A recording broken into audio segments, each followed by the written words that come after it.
Olá, nerds, geeks e afins! Estamos todos aqui fofocando com o quarto episódio da primeira temporada da série A Casa do Dragão, exibido na HBO Max. Pois bem, pessoal, sim, temos certeza disso. Vida de princesa não é fácil. Pois é, basicamente é um grande mote que temos aqui então neste episódio. Logo de cara a gente já é apresentado então ao martírio da donzela, né? Ter que arranjar um pretendente. Sim, esse episódio aqui ele faz uma certa continuidade do que foi exposto lá no episódio anterior, ou seja, que está na hora de Rhaenyra se casar, né? Ajudar de uma certa forma o reino a ficar mais forte, aqueles conchavos políticos que a gente está careca de saber que existem lá nos tempos dos reis. É uma coisa típica. Ela tem que cumprir sua missão, afinal de contas, né? Mas também, um outro ponto que esse episódio apresenta, demonstra claramente, né? Peraí, tá, ela tem uma posição a cumprir, mas peraí, ela tem que fazer tudo isso porque ela é uma menina? Se ela fosse um menino, seria diferente? Pois é. Algumas questões colocadas aqui. Sempre vale lembrar que essa série aqui tem aquela pegadinha, né, de valorizar, né, a figura, a presença feminina, a persona feminina, nos moldes, claro, do que hoje em dia se coloca como um empoderamento feminino. É verdade que o autor da série, George R. Martin, sempre construiu figuras femininas fortes, independentes de qualquer pensamento que ele possa ter a respeito do mundo em que ele vive. O mundo que ele vive, o autor, não o mundo que vive os personagens. Porque é isso, claro, uma grande mancada que se faz em muitas abordagens de textos que se passam numa espécie, né, ficcional da Idade Média. Né? Querer empoderar mulheres lá daquela época não tem lá muito cabimento, porque simplesmente elas realmente não tinham poder nenhum. Né? Elas tinham que ficar pianinho para qualquer coisa relacionada à disputa do homem e mulher. Sempre o homem prevalecia nas decisões e patati patatá. Claro, as mulheres também eram empoderadas ao seu modo, mas, aliás, não eram empoderadas. As mulheres, lá na Idade Média ou qualquer outra época que a gente possa supor da espécie humana, sempre tiveram seu papel de força, mas sendo exatamente o que elas são. As mulheres da união entre homem e mulher. Não porque é o sexo tido como inferior, que ela não possa também ter os seus poderes perante uma relação, perante uma certa comunidade, perante até talvez um estado, um país. Sim, também é possível. É as coisas que se vendem, né? No fundo, as mulheres nunca tiveram subjugadas.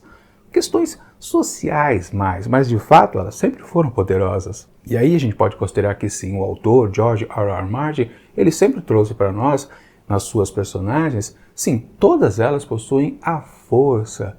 E mesmo que a série, hoje em dia, queira vender a tal coisa, o empoderamento feminino, não precisa. Ou seja, sim, a todo momento, a todo novo episódio, a série sempre pode escorregar e entender aquelas questões de hoje em dia, sem necessariamente ser preciso, porque como disse, mulher por mulher, todas já são fortes, não empoderadas, fortes. Ok, mas mesmo assim, eu estou dizendo tudo isso, o episódio, ele quase chega lá, quase, né, ficar diante do abismo, querer cair. Não cai, na minha opinião, realmente o texto ainda se sustenta. E comparando com o que a gente está tendo com a outra série que está bombando também no momento agora, quer dizer, talvez não esteja bombando, né? Mas tivemos a estreia de A Casa do Dragão. Quase que ao mesmo tempo também tivemos o início da apresentação de Os Anéis de Poder, né? Baseado lá em J.R.R. Tolkien. Pois é, a grande obra do Tolkien, Senhor dos Anéis e todo o que mais tem em volta. Pois é, lá naquela outra série exibida lá na HBO, ou melhor, na Amazon Prime, sim, lá o texto está carregado demais. As mulheres são colocadas como fortes, mas não precisa. Quer dizer, precisa para eles, para os autores. A gente entende que as mulheres podem ser fortes, mas não precisa carregar o texto. É evidente que na comparação entre as duas séries, A Casa do Dragão ainda mantém o status de tratar os personagens ou os tipos de personagens da maneira mais correta possível, de uma maneira que a gente olha e não fica assim, caramba, estão forçando a barra.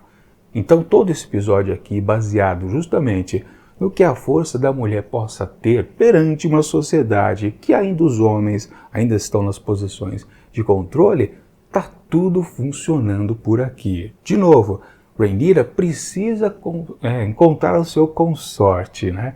Ela precisa se casar para algum conchavo. No início do episódio, né, é determinado que ela precisa, digamos, oferecer, né, de aglutinação ao reino.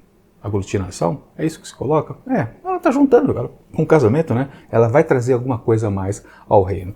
No começo, realmente, a gente não tem uma necessidade de... a gente não, né? O Viserys, o seu pai, o reino, não tem uma necessidade exata de... Rhaenyra, você precisa casar com um sujeito específico porque ele vai trazer alguma força a mais ao reino. Realmente, ali no princípio, não tem nada disso. Mas enquanto o episódio vai se desenvolvendo, de novo, você vai vendo contatos com o episódio da semana passada. Principalmente na figura do Daemon, né? Que a gente talvez não tenha entendido direito, porque ele estava naquela situação forte de querer vencer aquela batalha lá, que a gente pode até considerar uma coisa já esquecida, embora ele tenha sido coroado como o rei lá, então, do Mar Estreito.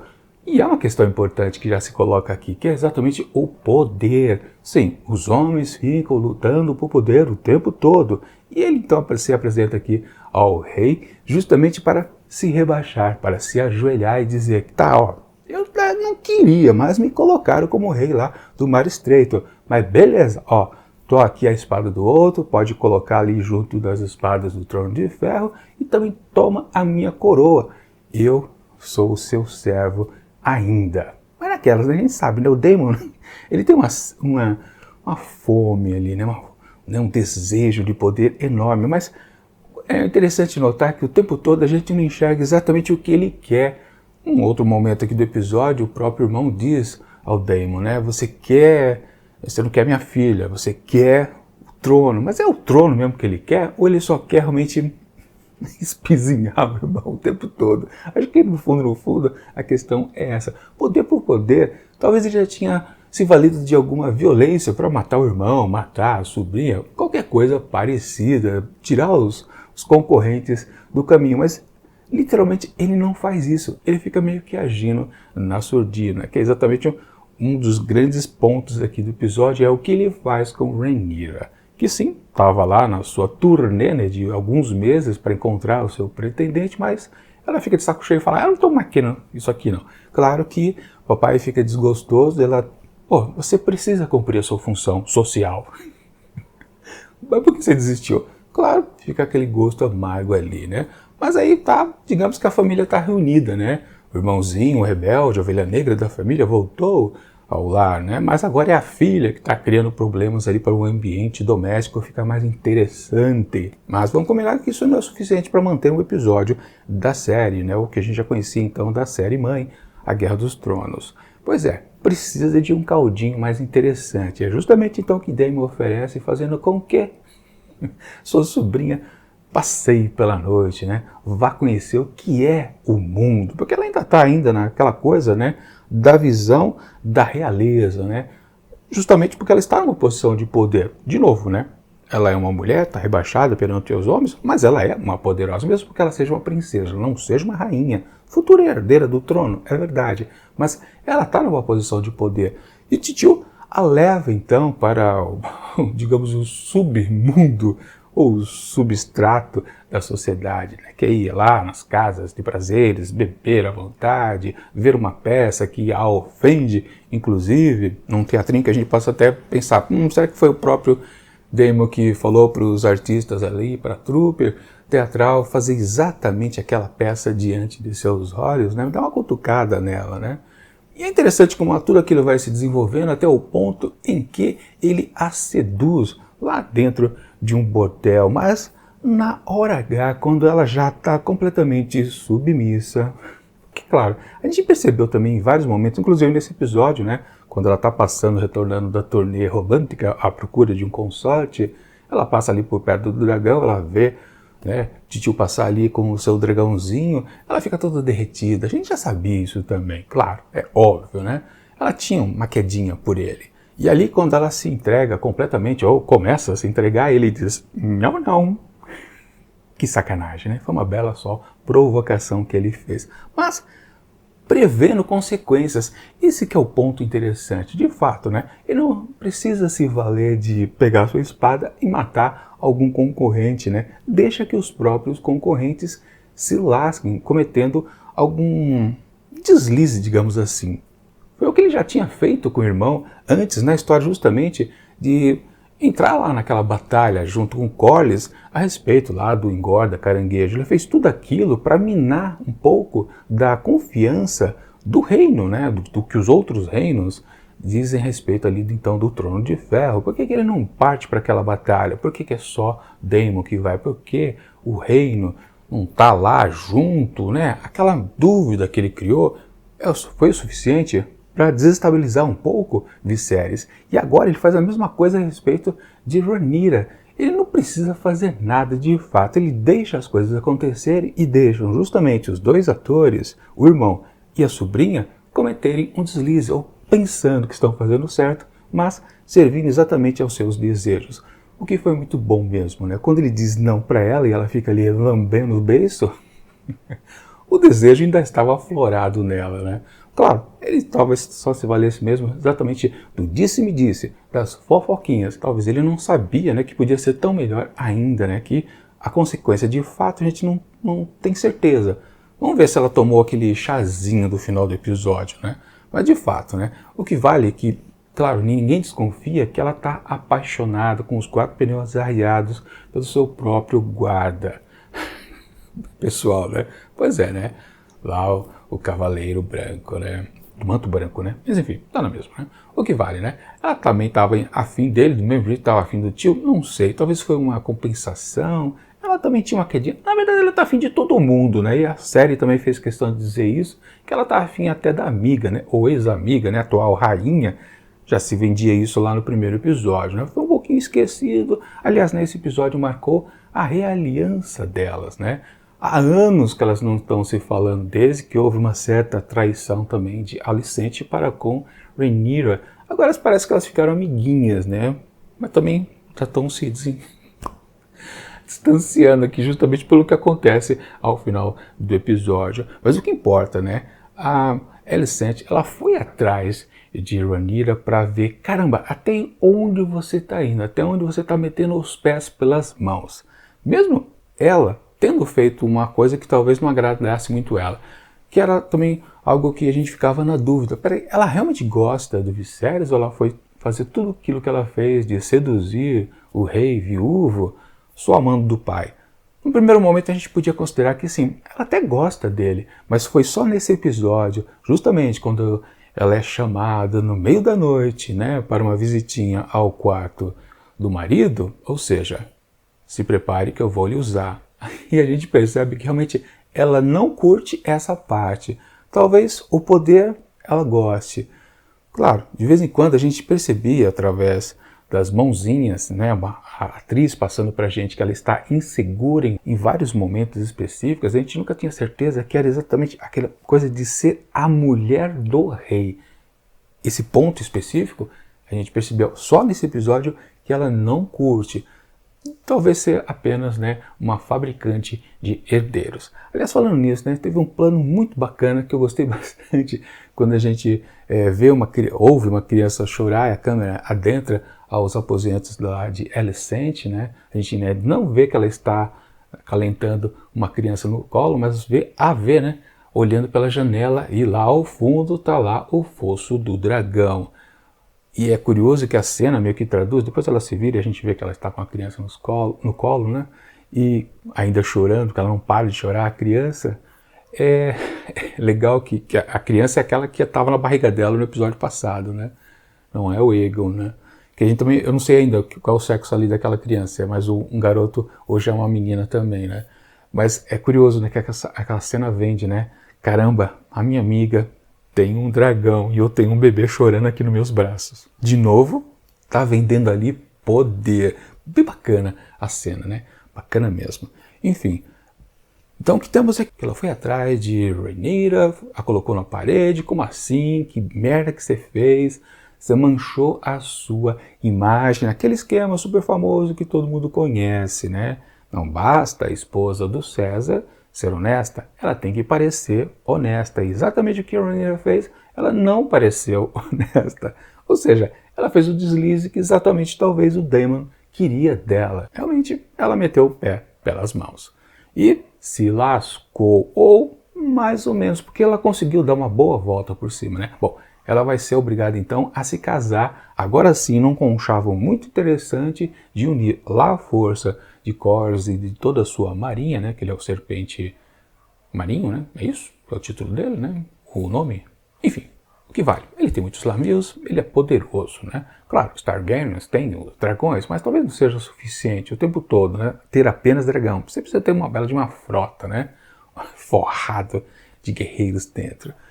Então, é exatamente isso. Rhaenyra, você vai ter que casar então com o filho lá de Corlys. E acabou, não se fala mais a respeito disso. Aliás, antes, né, preciso lembrar, né, que depois também, quando todo o tete-a-tete que o Daemon provocou, e, claro, a fofoca surgiu por causa que Otto deixou os espiões, inclusive a própria esposa do Daemon estava colaborando com as fofocas, é muito interessante. Ela recebeu, né, umas moedinhas através lá daquele passarinho, né, que é aquela criança que trouxe a fofoca, a informação quente, né? Ela recebeu o agrado ali do Otto. Muito bom aquilo ali também, né? Às vezes é difícil de perceber essa conexão, mas tá lá, né? O Otto aprontou das suas.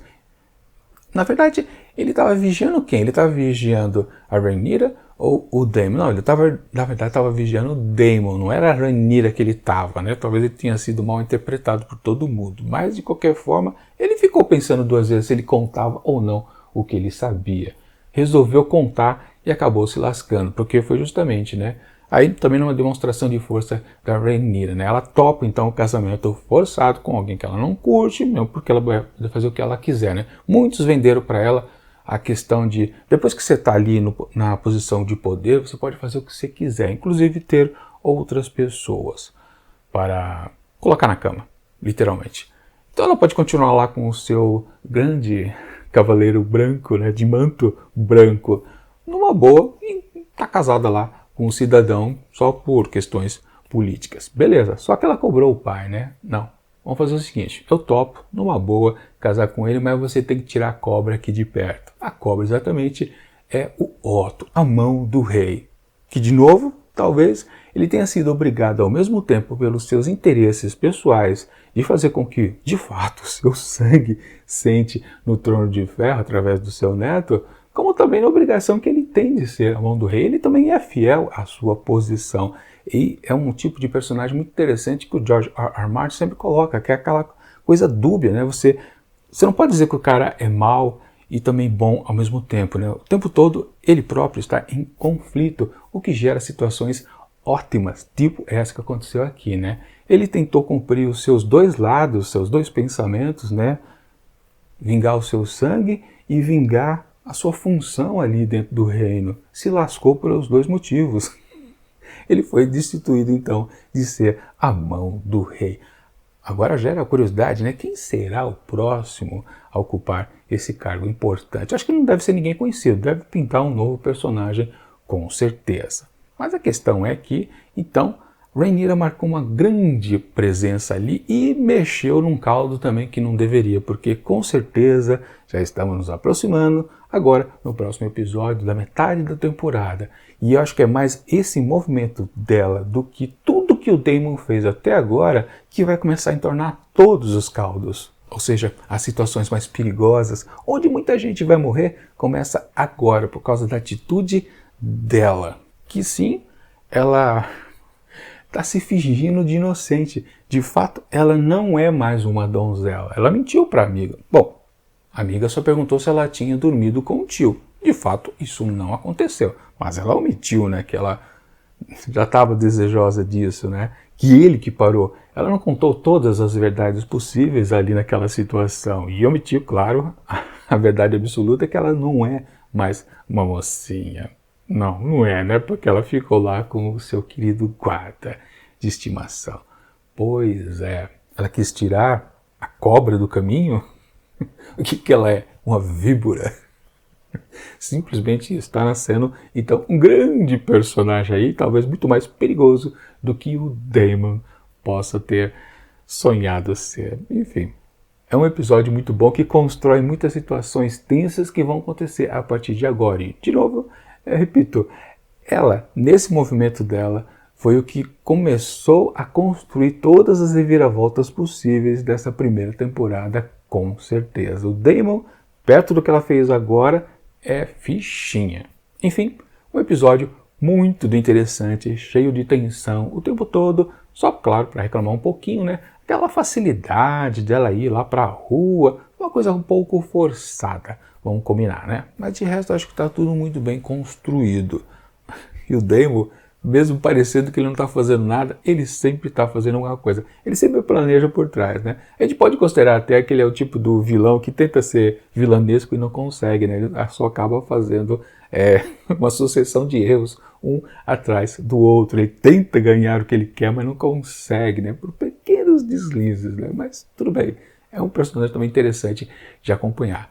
No geral, gostei bastante desse episódio, realmente ele está num alto nível. Eu só não digo que ele é sensacional, perfeito, né? Talvez para uma sensação aqui e acolá. Portanto, para esse quarto episódio da primeira temporada de A Casa do Dragão, eu atribuo 4,5 asteriscos. Quase perfeito, mas não vou deixar a nota máxima para ele porque eu quero, né, esperar aquele sim episódio de cair o queixo, que deve estar pintando logo logo, se não pintar, com certeza, os dois últimos, sempre de todas as temporadas da série mãe, sempre chegavam neste ponto. Enfim, gostei muito, quero saber a opinião de vocês, coloquem aqui nos comentários do vídeo e vamos esperar então para o próximo e quinto episódio. É isso.